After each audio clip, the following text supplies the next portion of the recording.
J'avais cœur brisé, je sortais d'une relation, ma première relation, et ça m'avait fait perdre vraiment espoir en tout, en l'amour, en la vie, en tout. Bon, au final, le fait d'avoir été super déçue de cette relation, j'en pouvais plus. J'ai fait comme quand j'étais petite.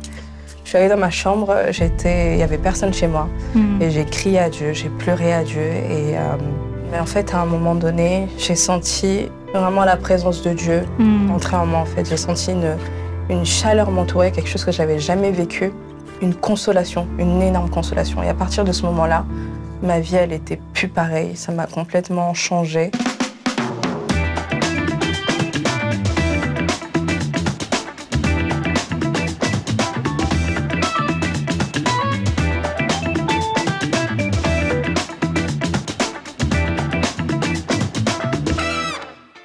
Bonjour à tous, je suis ravie de vous retrouver pour une nouvelle émission coupée en 4.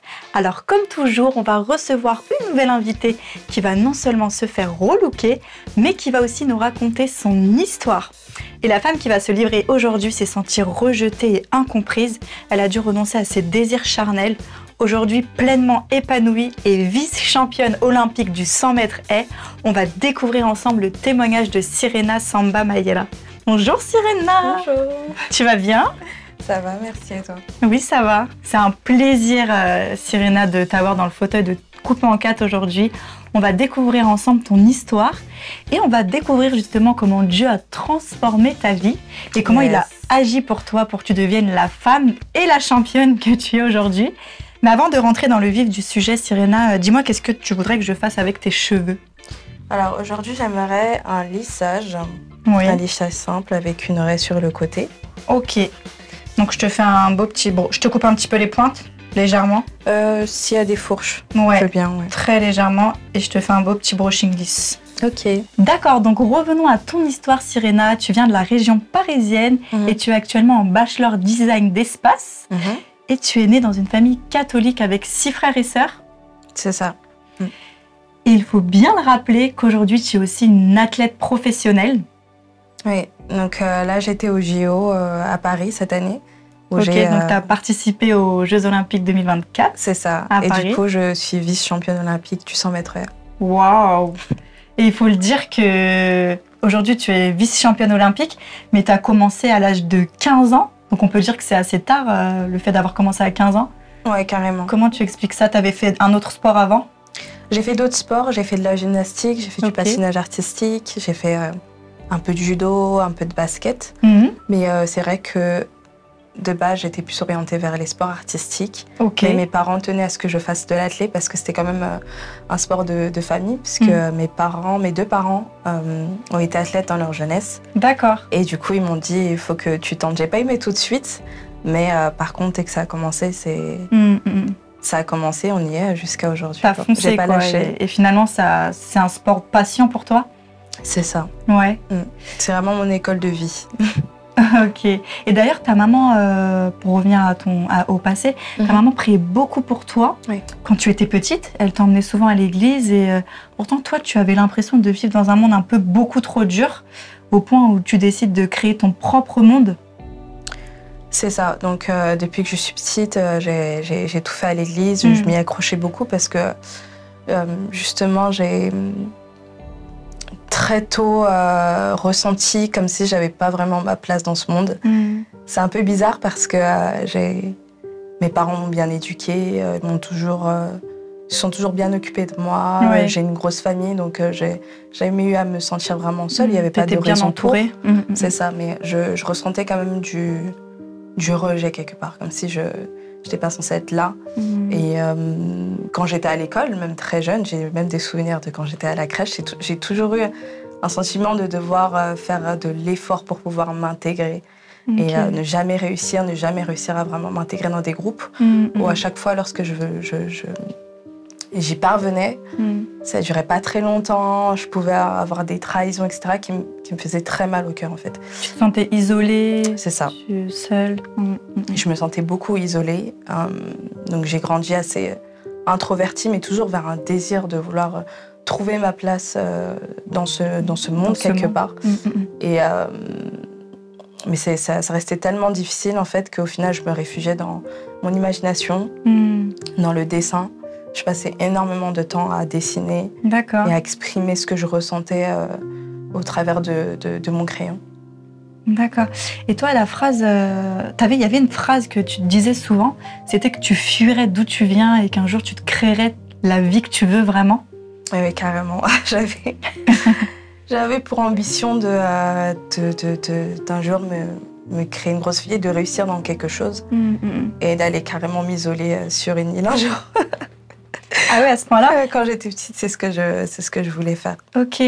Mais du coup, elle ressemblait à quoi cette vie parfaite pour toi? C'était ça, de t'isoler et d'aller dans...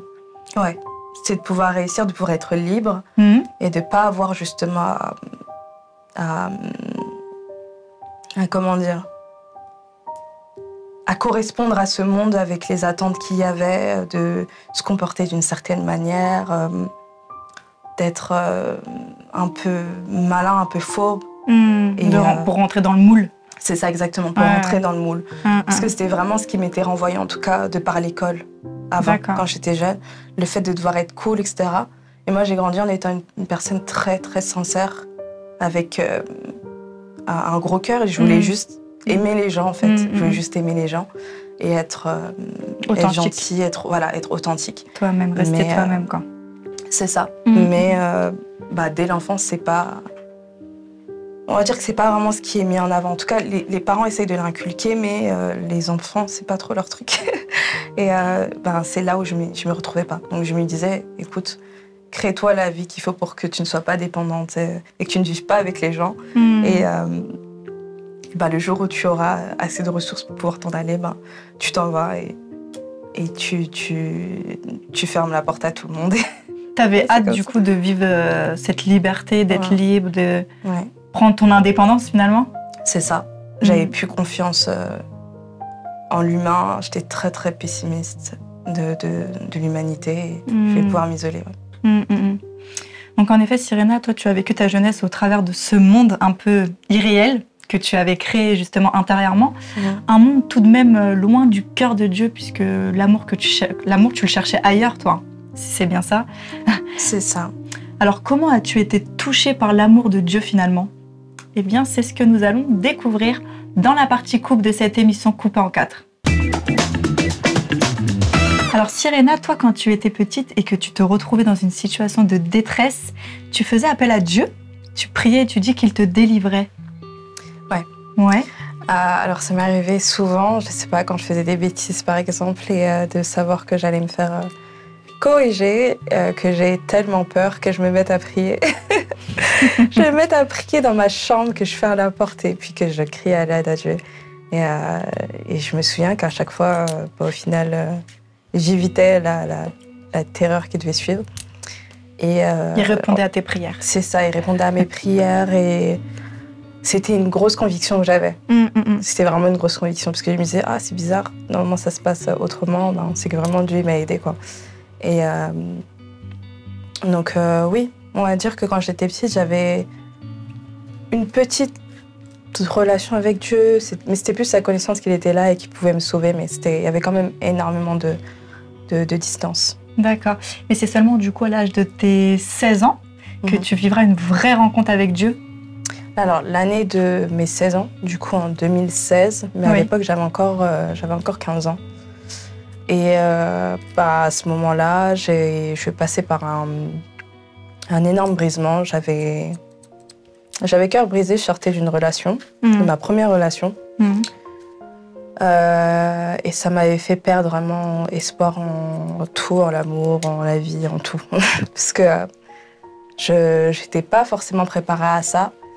Je me faisais beaucoup d'idées. Je pensais que j'allais connaître l'amour parfait.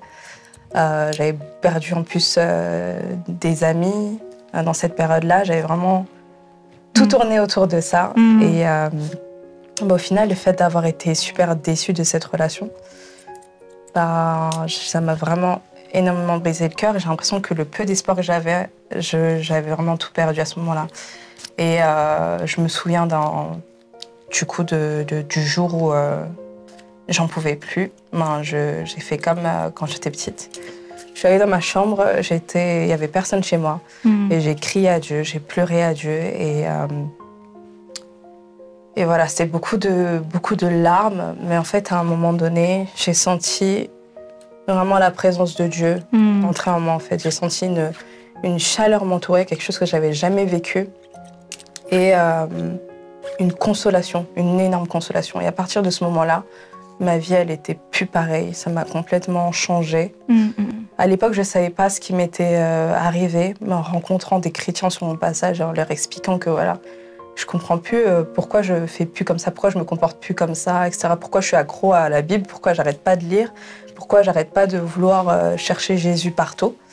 Et ils m'ont expliqué que voilà, j'étais née de nouveau, et puis ils m'ont montré les passages, ils m'ont expliqué que voilà, j'étais passée par ça. Et oui, depuis, c'est plus pareil. Depuis, j'ai vraiment une relation avec Jésus. Et dans la vie de tous les jours, je marche avec lui. Chose qui n'était pas le cas avant. Et j'ai vraiment été consolée, en fait, dans cet amour que je ne trouvais pas dans le monde. Je me sentais vraiment consolée, je me sentais acceptée. J'ai vraiment reçu cet esprit d'adoption, en fait. Ouais, et pour le coup, tu t'es assez vite rendu compte des fausses croyances qui régnaient sur ta vie, et notamment dans cette quête d'amour parfait, on peut le dire, et dans ce besoin de plaire à tout le monde, et dans cette envie d'avoir le contrôle parfait aussi sur ta vie. C'est ça. Parce que j'avais enfin trouvé ce que je cherchais depuis toutes ces années, depuis toujours. En fait. Voilà, depuis toujours, de trouver ma place quelque part, de me sentir acceptée. Et en fait, ça m'a vraiment libérée de ce désir de vouloir performer, mais pour l'attention et l'amour des gens, en fait. Et là, ça s'est tourné plutôt vers un désir de performer pour Dieu, pour la gloire de Dieu. Mais c'est quand même un désir qui est libéré. C'est pas pareil, en fait. Parce que je sais que Dieu m'aime déjà, peu importe ce que je peux faire ou ne pas faire, je sais qu'il m'aime déjà, que tout est déjà accompli. Et que, du coup, moi, c'est plus comme une réponse, en fait, à cet amour-là, qu'aujourd'hui, je vis les choses, même aujourd'hui, dans ma carrière, quand je vis mon sport, c'est beaucoup plus libéré. Ça m'arrive quelquefois, parce que je reste humaine, de vouloir rebasculer dans mes travers. Mais je me rappelle toujours que Dieu, il est là, en fait, et que demeurer dans sa présence, ça me libère vraiment de toutes ces choses-là.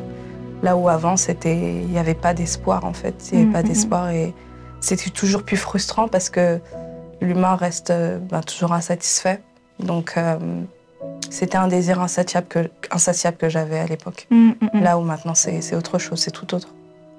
Au final, on peut dire que tu t'es mise à une pression sur pas mal de choses. Et ton plus grand défi a été justement de renoncer au monde que tu t'étais créé. Et tu as dû apprendre à suivre ce que Jésus te demandait, et notamment d'être un témoin dans ce monde, d'être une lumière. Et comment cela est-il devenu une réalité dans ta vie, Sirena? Eh bien, c'est ce que tu vas nous expliquer dans la partie coiffage de cette émission coupée en 4. Alors, Sirena, on le mentionnait à l'instant, ton plus grand défi a été de faire face à la réalité de la vie. C'est ça, j'ai dû accepter comment est le cœur humain, avec ses qualités, aussi ses défauts. Accepter que moi-même, je ne pouvais pas être parfaite non plus, que moi aussi j'avais ce cœur-là, et qu'il fallait que je puisse compter sur Jésus pour me guérir de tout ça, et ne pas construire un cœur de pierre, en fait, et avancer dans ce monde en étant toujours insatisfaite, toujours se méfier des gens, toujours chercher à avoir plus, et rentrer dans un développement personnel tellement excessif que c'était que pour assouvir mes besoins égoïstes et chercher à pouvoir m'isoler plus tard. Concrètement, c'était, je m'imaginais construire une vie remplie de projets et de pouvoir un jour m'isoler, en fait, et n'avoir besoin de personne, et complètement me renfermer sur moi-même. Et de base, être mise en avant, en lumière, c'était tout ce que tu fuyais, mais avec ton sport, justement, on peut dire que tu n'as pas vraiment eu le choix. C'est ça, j'ai pas vraiment eu le choix, parce que Dieu a amené à ce que je réussisse dans ce que je faisais. Et là où moi, du coup, j'ai été plutôt dans un projet de réussir quelque part, certes, mais d'aller m'isoler, là, je suis mise en lumière. Je suis appelée plutôt aujourd'hui à vivre pour sa gloire. Et comme je le disais plus tôt, au final, mon sport, il m'amène à être beaucoup plus libérée dans ce que je fais. et plutôt partager un message d'amour au final. Et donc à même mon prochain, même mes concurrents. Et de rendre gloire à Jésus, en fait, en proclamant son nom en interview, etc. Et à faire du bien aux gens qui sont autour de moi, que je rencontre en passage. Et tu dis que tu es majoritairement repliée sur toi-même. C'est ça. Et tu détestes t'exprimer en public. Est-ce qu'on peut dire que c'est un réel défi d'être aujourd'hui dans le fauteuil de Coupé en 4, justement? Et oui, carrément, parce que je ne m'imaginais pas, en fait, un jour pouvoir témoigner, pouvoir parler de ma relation avec Jésus. C'est venu petit à petit et justement, le Seigneur, il travaille mon cœur par rapport à ça. C'est un acte d'obéissance, finalement. C'est ça, exactement. Et je suis passée de penser que je ne pourrais jamais le faire, à avoir peur de m'exprimer en public, à être de plus en plus confortable et ouvert aux autres, en fait, et à aimer véritablement mon prochain. À partager ta foi. C'est ça. Et d'ailleurs, tu n'as pas hésité à le faire dans une interview lors des JO cet été? Ouais, c'est ça. C'était important pour moi de rendre grâce à Jésus, surtout pour cette année qui a été tellement difficile. Je ne pouvais pas omettre, en fait, qu'il m'avait tellement aidée. J'étais passée par le Covid juste avant les Jeux. Mes performances, elles étaient catastrophiques. Chaotique, ouais. Et je pensais vraiment que c'était fini pour moi et que j'allais pas pouvoir me présenter à mon meilleur niveau et limite être une honte. Il y avait une peur de l'échec, en fait, qui remontait comme avant. Et le fait de me remettre à Jésus, ça m'a vraiment aidé à continuer à y croire. Il m'a entourée aussi de personnes adorables qui m'ont rappelé, en fait, que j'ai une foi, j'ai un Dieu et que c'est lui qui est au contrôle, c'est pas moi, en fait. Et ne pas repartir dans mes retranchements où j'essaie de tout contrôler, de vraiment lui faire confiance. Et ça a été juste incroyable, juste surnaturel pour moi de revenir à ce niveau-là le jour J, au moment où il fallait. Et avec tout ce stress, j'aurais pu tellement avoir peur de performer avec toutes ces personnes dans le public. Mais j'avais un relâchement. Je dis pas qu'il n'y avait pas du stress, mais c'était un stress qui allait juste me pousser à avancer. C'est pas un stress négatif qui allait carrément m'écraser. Et j'étais juste heureuse d'être là. Je recevais vraiment l'expérience. Et voilà, je me souviens encore, avant de rentrer dans les blocs, prier et dire à Jésus, voilà, je te fais confiance. Prends le contrôle de tout. Prends le contrôle de toute chose. C'est ça. Et être juste libérée, en fait, en courant et profiter, être heureuse, en fait. Waouh. Eh bien, moi, je le dis, que ce fauteuil t'attendait, Sirena, et que tu es à la bonne place aujourd'hui pour faire justement ce que Dieu a mis sur ton cœur au travers de cette émission. Témoigner de sa gloire. Et en tous les cas, aujourd'hui, tu vis les plans merveilleux de Dieu pour ta vie, Sirena, et on peut le dire, tu es épanouie de vivre de ta passion au travers du sport et ça se voit. Tu rayonnes. Et c'est ce qu'on va découvrir ensemble dans la partie finition de cette émission Coupé en 4. Alors Sirena, on finalise tout doucement cette belle aventure Coupé en 4 avec toi. Toi qui es chrétienne et championne, est-ce que tu peux nous dire une journée type que tu vis au quotidien pour allier foi et sport, justement? Alors, du coup, une journée type, ça va se passer en Floride parce que je m'entraîne en Floride depuis 2023. Ok, donc depuis un an. C'est ça, depuis un an. Et donc, ça a commencé avec de la prière.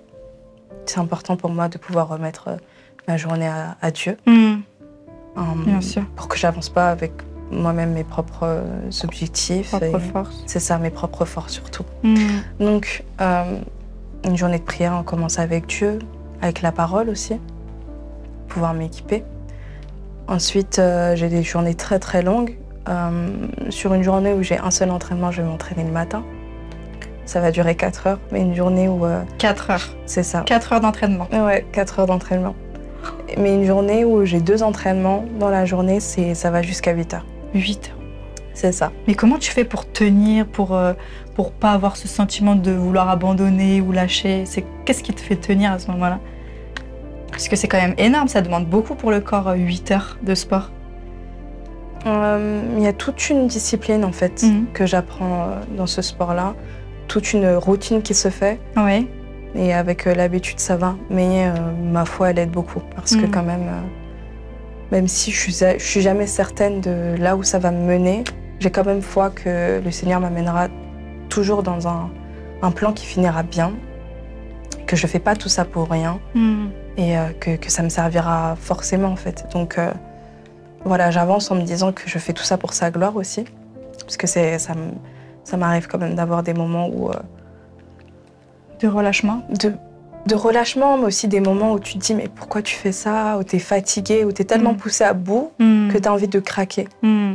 Et du coup, pendant mes entraînements, ça m'arrive de prier aussi pour lui demander de la force. Ça m'arrive de me consoler avec des versets et pour avoir plus de courage.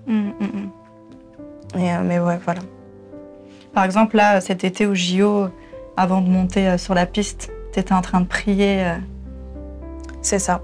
C'est important dans les vestiaires. C'est important pour moi de prier, surtout en compétition. Parce qu'il y a énormément de pression de toutes parts. Et donc c'est important d'être solide mentalement. C'est important d'être solide mentalement et de pouvoir se préparer à tout ce qui peut arriver.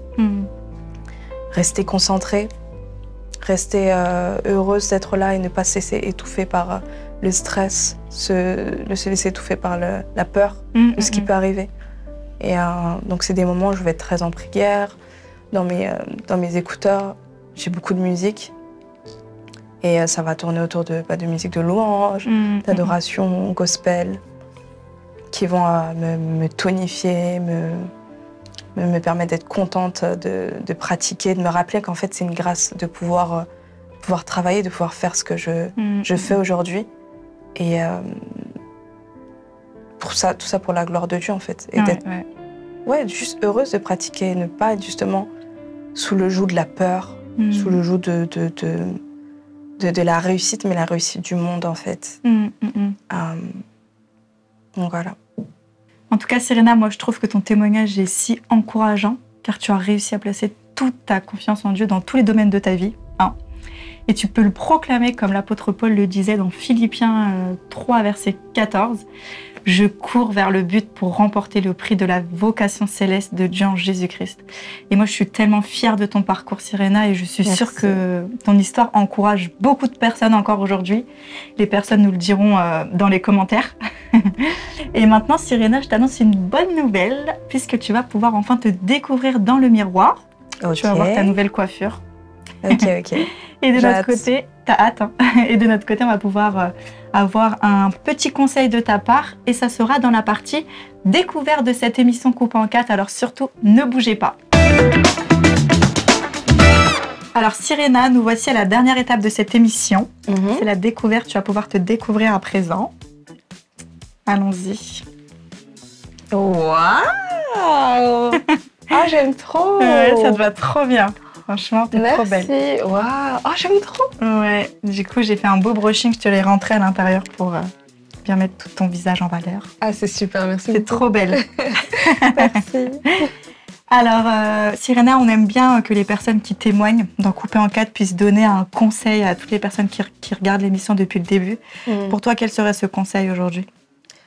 Donc, je conseillerais vraiment à toutes les personnes qui, à un moment donné dans leur vie, se sont senties aussi incompris comme moi et rejetées du monde, de vraiment tout remettre à Jésus. Parce que c'est lui le seul qui est capable de vraiment combler tous les trous dans notre cœur, toutes les attentes qu'on a envers le monde, qui pourront jamais être comblées. Et de vraiment tout lui remettre, parce qu'il est là, en fait, pour... tout ce qu'il attend, c'est avoir une intimité avec nous, une relation intime, et de marcher avec nous dans la vie de tous les jours, et d'être là pour nous consoler, et nous offrir beaucoup mieux que ce monde-là. Donc voilà, j'invite vraiment tout le monde à lui faire confiance et à tout lui remettre, parce qu'il est là pour vous. Merci beaucoup, Serena, pour ce précieux conseil. Vraiment, qu'on puisse le garder précieusement. Et puis moi, le défi que j'ai à vous donner, c'est de vous rappeler de vos plus grands rêves ou de vos objectifs, de les confier à Dieu, de prier pour pour savoir si c'est en accord avec sa volonté et si c'est le cas de mettre des choses en place pour les réaliser. Serena est l'exemple même de la persévérance, de la discipline et du travail acharné qu'elle a dû faire pour réaliser ce rêve d'être vice-championne olympique et pourquoi pas championne olympique par la suite.